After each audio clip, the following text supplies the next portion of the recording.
start to actually look at some of the things that we're seeing our customer base in the Asia Pacific region do to start to address some of the issues that have been tabled all morning. The change that's being brought on board, the need to get control of data, is probably endemic in the fact that mobile phones are rising in usage across the globe. Interestingly enough, 35% of Australians admit to picking up their phone within 5 minutes of waking. And almost as many, actually, that's the last thing they look at when they fall asleep at night. If you were to put a phone down and actually walk down the street without it, you would undeniably be able to see the impact of phones within the business. And a lot of the organizations that I work with are trying to work out how to deal with the mobile data that's coming into their environment. I'll just introduce myself. My name's Valentine. I am lucky enough to be the head of solutions consulting for the Asia-Pac region, which means I work with many of our customers in working out how can they actually get control of the data that they're trying to work with and start to scale. Now, I'm lucky enough to have also worked with many of the other technologies over the last 20 years. I actually remember a time when there was no JavaScript, when we were trying to take behavioral data out of log files and understand people's behaviors from those files. So I've seen a lot of change in the marketplace. And I've also starting to see our customer base develop a methodology by which they can actually build a system of scale to actually onboard this data. So let's go back to these mobile phones. 88% of Australians own a mobile phone. That's one of the highest penetration rates in the world. In a region where mobile payment is leading the way, Australia is expected to be the first society to be cashless before 2022. And, just a little useless piece of information, it is believed that in Australia there are 560 million glances at a mobile phone a day. So there's a lot of data coming out of mobile phones. At the same time, we're seeing an ongoing growth of mobile phone shipments. Now, that growth has sort of started to ease off as we've got closer to 100% penetration, but it's still there, we're still growing, people are getting more mobile phones. The interesting thing about this graph, though, is not the fact that mobile phones play a big part in the engagement piece. I think the two interesting pieces of information in this graph is that digital is actually remaining reasonably consistently impactful, and we're seeing the rise of another channel of impact. So the question actually is not, how do I bring mobile data into my infrastructure? I'm going to actually change the view of the world, and I want to actually look at, how do I just bring data on? If you take a look at a brief history of time, what you'll see is that the processes that we have followed in digital are the same processes that we have then seen in the smartphone industry, and it's the same processes or same changes that we will expect to see probably within IoT. There's been first a need to get control of the data, to get access to the data. It's been JavaScript if it was off the page, and it's an SDK for accessing data from a mobile.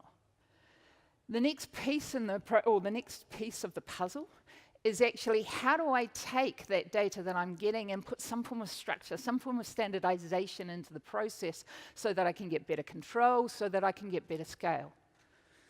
So those questions, you can fully expect those questions to actually roll out through the IoT space. But one of the things that most of the bigger organizations that I talk to are battling with at the moment is The process that we've used up until now, the process of just looking at digital in isolation, just looking at the phone in isolation, just looking at IoT in isolation, isn't really helping us. It's slowing us down. So I'm actually going to change the theme of this topic, or this talk. It's not about mobile raising. It's actually about data. The processes that I need to put in place, the framework that I need to build, is not about the channel. If I continue to manage from a channel-driven perspective, if I continue to do data management from the channel, I'm going to continue to see the same problems of scale that are starting to grow within the business place.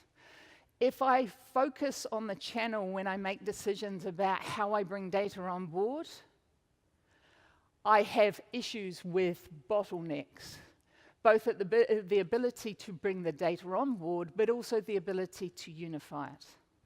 If I focus on the channel when it comes to bringing data on board, then generally the business can't get access to what it needs, nor can the decision-making process be made from the perspective of the business's strategic direction. At the same time, the people that I talk to within the IT area of the business and the BI people are starting to struggle purely under the weight of the amount of data they're being asked to onboard.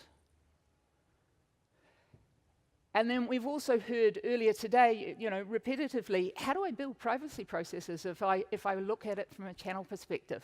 At best, they're patchwork.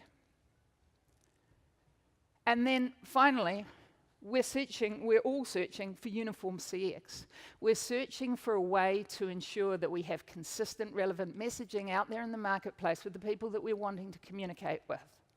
We're looking for a way to use to replicate the relationships that we have face-to-face in an electronic world, and we're looking to use data to achieve that.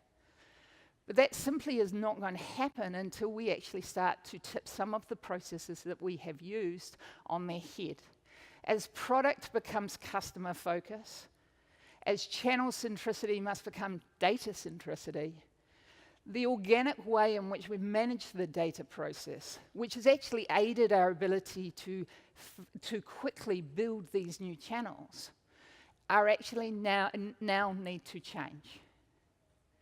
Legislative, consumer, and governance pressure in the marketplace simply mandate that we must. And as our consumers begin to actually understand the value of the data that is in the marketplace and what can be achieved with it, even if it's not legislated for, our customers will actually demand that we show them respect, that we build a respectful, consumable, sustainable communication mechanism. You wouldn't be a shop assistant in a store and go up and get into somebody's face and keep going, "Can I help you? Can I help you? Can I help you?" It wouldn't work. The same thing is true in an electronic world.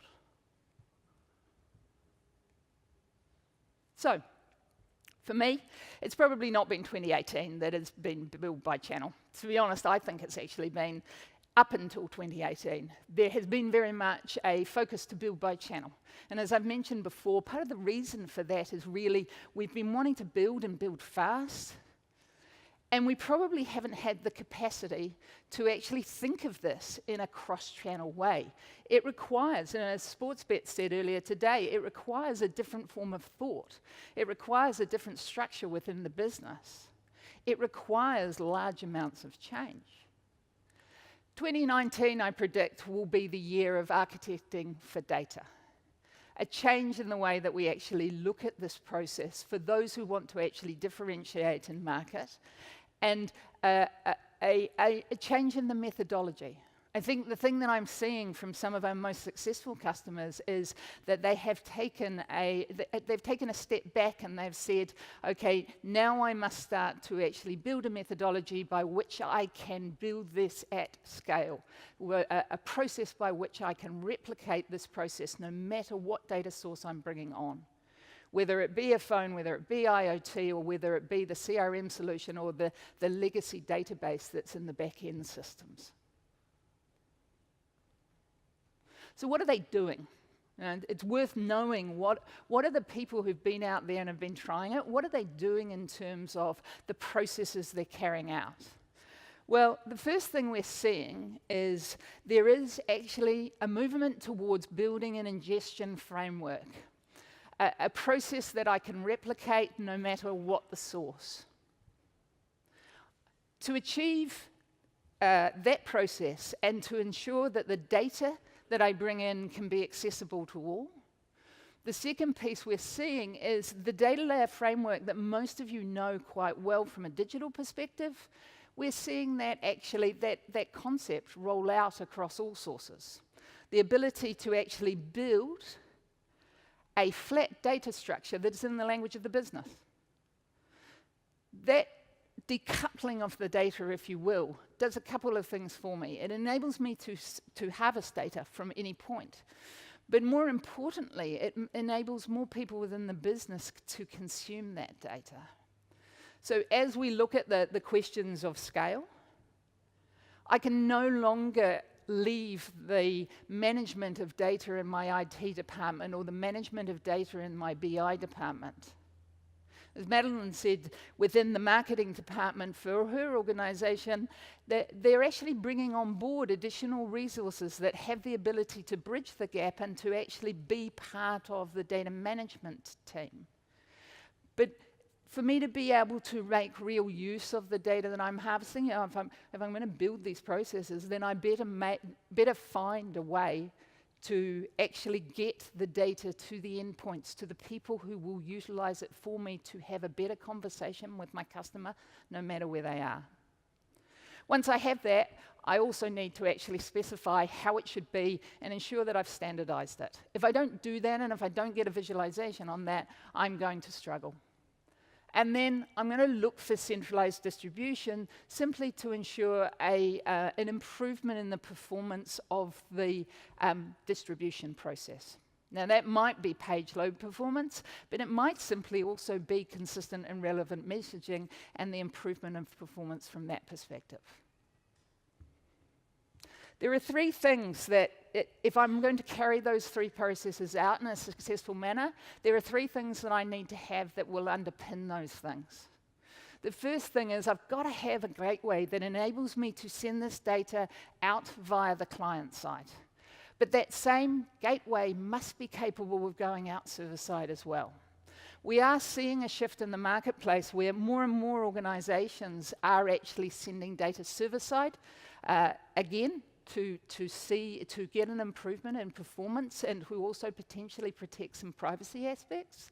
But the truth of it is, there is still a lot of data that is being distributed from a client perspective, off from the browser. And it is unlikely from a technical progress perspective that client-side delivery mechanism is going to go away in the near future. There may be a point where we see a shrinking of the number of tags that's used on the page, but it's not likely to be in the next few years in terms of technology. The second piece is that standardization specification piece that I mentioned. So if I'm going to build something that is a framework that sits across all things, I must be able to actually say, this is how this data must look. I must still be able to utilize the data, whether it is of the level of quality that I require.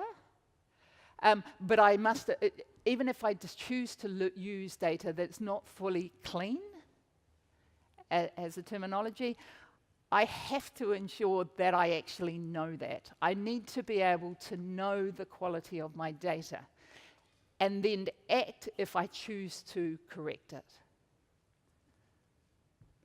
The last piece is that centralized to democratized. So one of the biggest issues I strike with customers in the marketplace is actually the business coming to me and saying, we surface data in certain points, but I can't get access to it.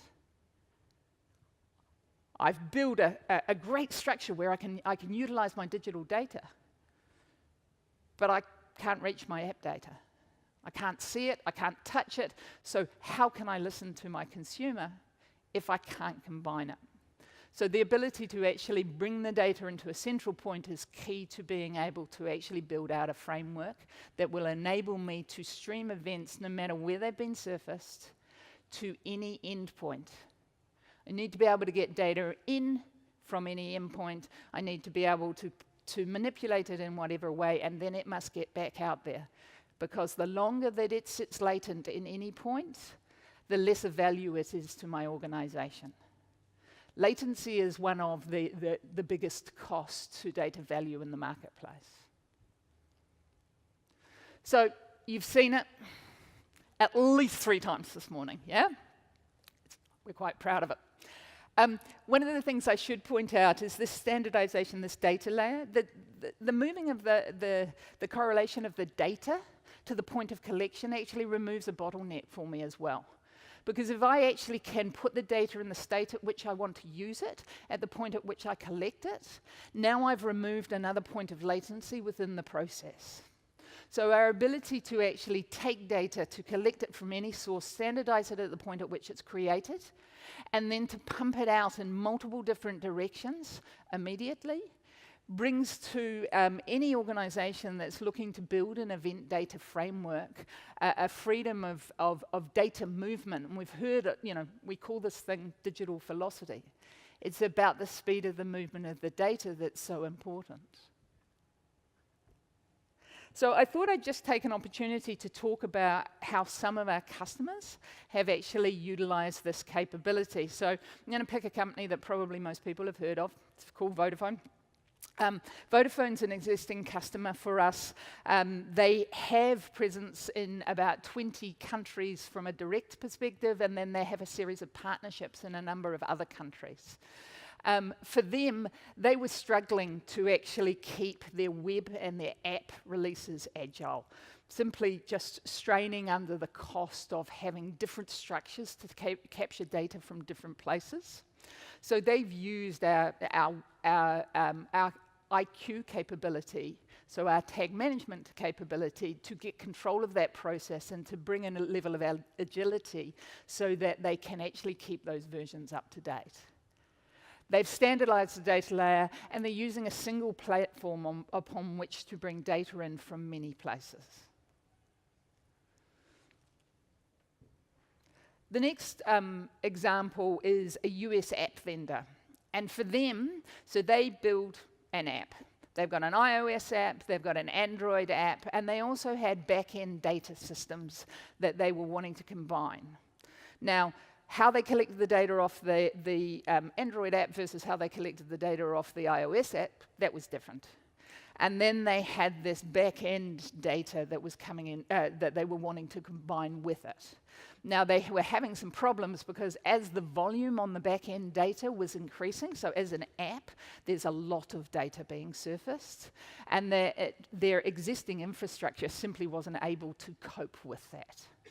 So they turned to Telium and said, can you help us build a standardized framework upon which we can actually flow these events in, understand where the quality may have issues so that we can address it, and then flow that data back out into a back-end system so that we can send it through to Google so that we can do analytics.